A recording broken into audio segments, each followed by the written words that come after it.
Siap-siap, Anda yang sehari-hari mengandalkan bus Transjakarta bakal merogoh kocek lebih dalam.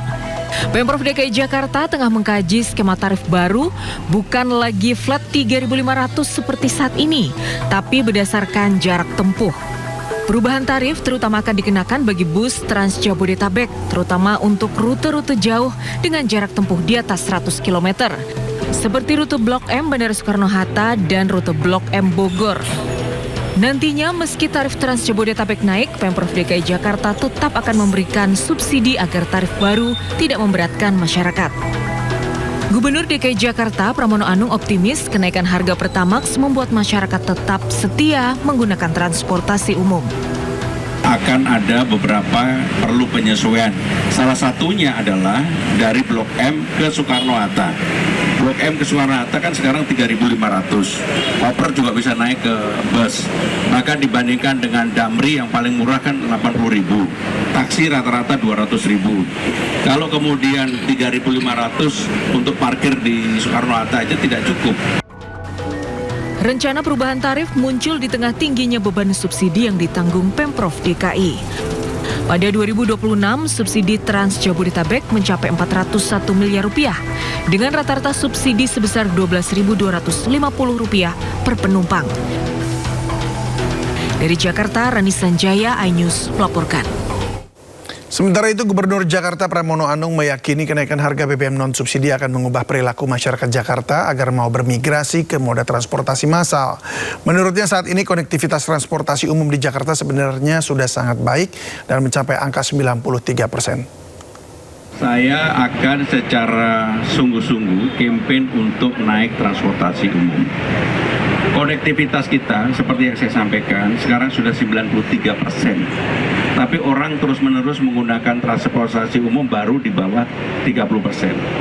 Ini akan menjadi sangat baik kalau kemudian orang terus-menerus menggunakan transportasi umum sudah di atas angka 30%. Apakah bisa?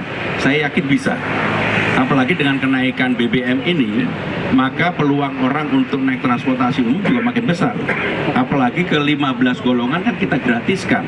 Apakah itu orang tua, ASN, TNI, Polri, termasuk wartawan, kan kita gratiskan. Sehingga dengan demikian di Jakarta ini hal yang berkaitan dengan transportasi umum sudah sangat baik. Pilihannya juga banyak, apakah itu MRT, LRT, Transjakarta, Trans Jabodetabek, Mikrotrans, Jaklingko, dan sebagainya. Hingga kini belum ada tanda-tanda kebutuhan pokok di pasar akan turun harga. Kenaikan pangan perlahan dirasakan sebagai beban bagi masyarakat.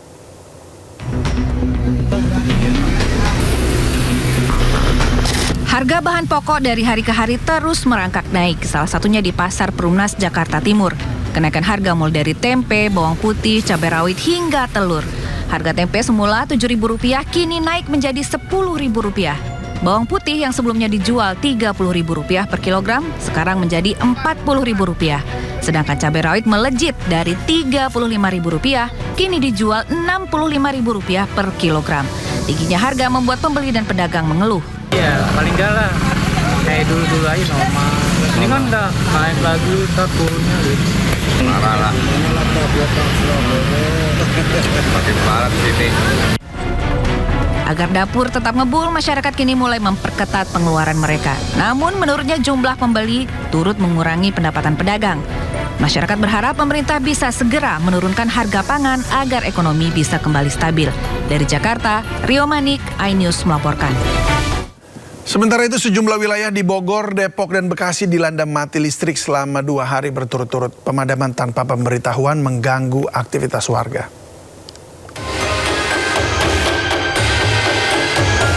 Mati listrik melanda sejumlah wilayah di Depok, Bogor, dan Bekasi secara beruntun pada Selasa dan Rabu kemarin.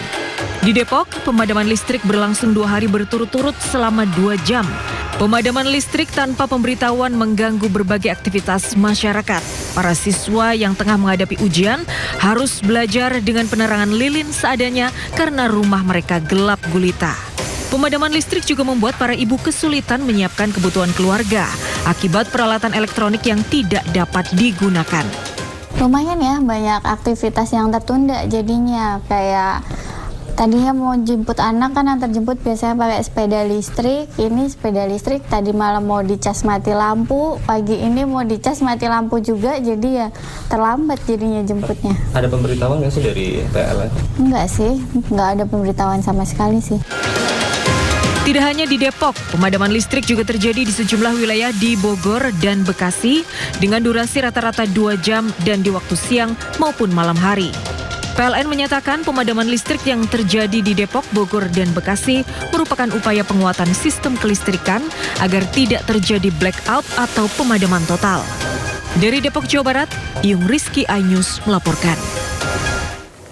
Seorang siswi sekolah dasar di Sukabumi, Jawa Barat menangis histeris saat mengikuti Olimpiade Sains Nasional. Ia gagal menyelesaikan soal ujian yang digelar secara daring karena listrik di sekolahnya tiba-tiba padam. Mudah-mudahan bisa ya.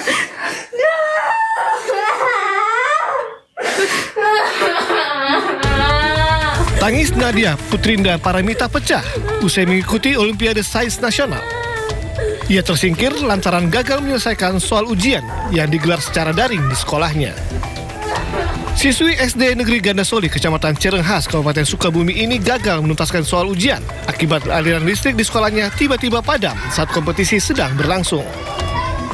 Saat itu, sesi terakhir sebentar lagi akan selesai dan peserta masih mengerjakan soal ujian. Namun di balik tangisnya itu, tersimpan perjuangan panjang yang telah dijalani oleh Nadia. Ia bersama peserta lainnya telah menjalani persiapan selama hampir 6 bulan demi menghadapi ajang perlombaan akademik tersebut. Masih biasa-biasa aja. Saya kira kan awalnya bakal paling bentar, tapi ternyata pas udah denger tinggal 15 menitan lagi tuh saya agak gelisah gitu.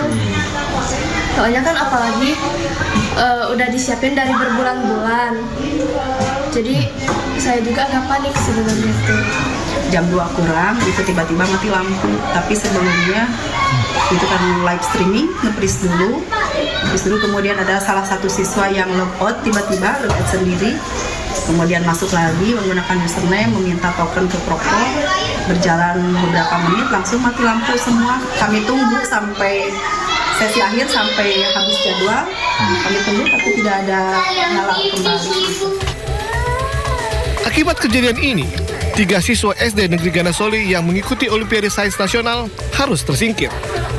Pihak sekolah berharap insiden ini dapat menjadi evaluasi bagi panitia penyelenggara maupun instansi terkait.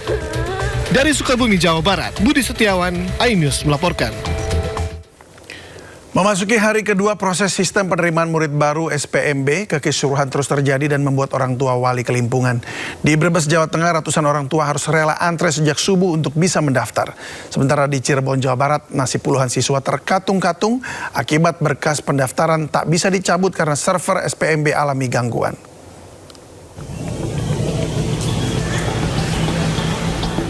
Sudah sejak subuh, ratusan wali murid dan calon siswa rela antre di depan gerbang untuk bisa mengikuti proses SPMB di SMPN 1 Brebes. Hal ini dilakukan agar bisa cepat dilayani pendaftaran sekaligus verifikasi berkas. Sejumlah orang tua mengaku sudah datang di hari pertama, namun karena ada berkas yang kurang maka harus diurus. Namun saat kembali ke sekolah, proses pendaftaran sudah ditutup karena hanya sampai pukul 2 siang. Membludaknya calon siswa yang mendaftar menyebabkan pihak sekolah kewalahan. Pelayanan pun dimajukan dari pukul 8 pagi menjadi pukul 7 pagi. Sementara gerbang sekolah dibuka sejak pukul 6 pagi agar para calon siswa masuk terlebih dahulu dengan membawa berkas. Sementara untuk mengantisipasi membludaknya pendaftar, pihak sekolah sudah membagikan kupon agar bisa dilayani sesuai antrean. Kekisruhan sistem penerimaan siswa baru juga dialami orang tua calon siswa di SMA N1 Cirebon, Jawa Barat.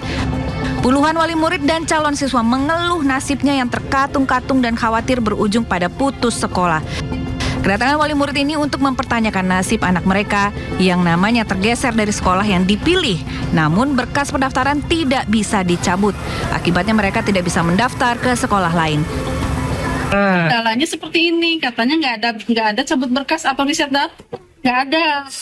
Ibu sudah nyoba ke sekolah lain atau gimana, Bu? Belum. Cabut berkas nggak bisa. Sebelumnya sistem SPMB mengalami gangguan server yang membuat pihak sekolah harus melakukan verifikasi secara manual. Dari Brebes dan Cirebon, tim Liputan iNews melaporkan.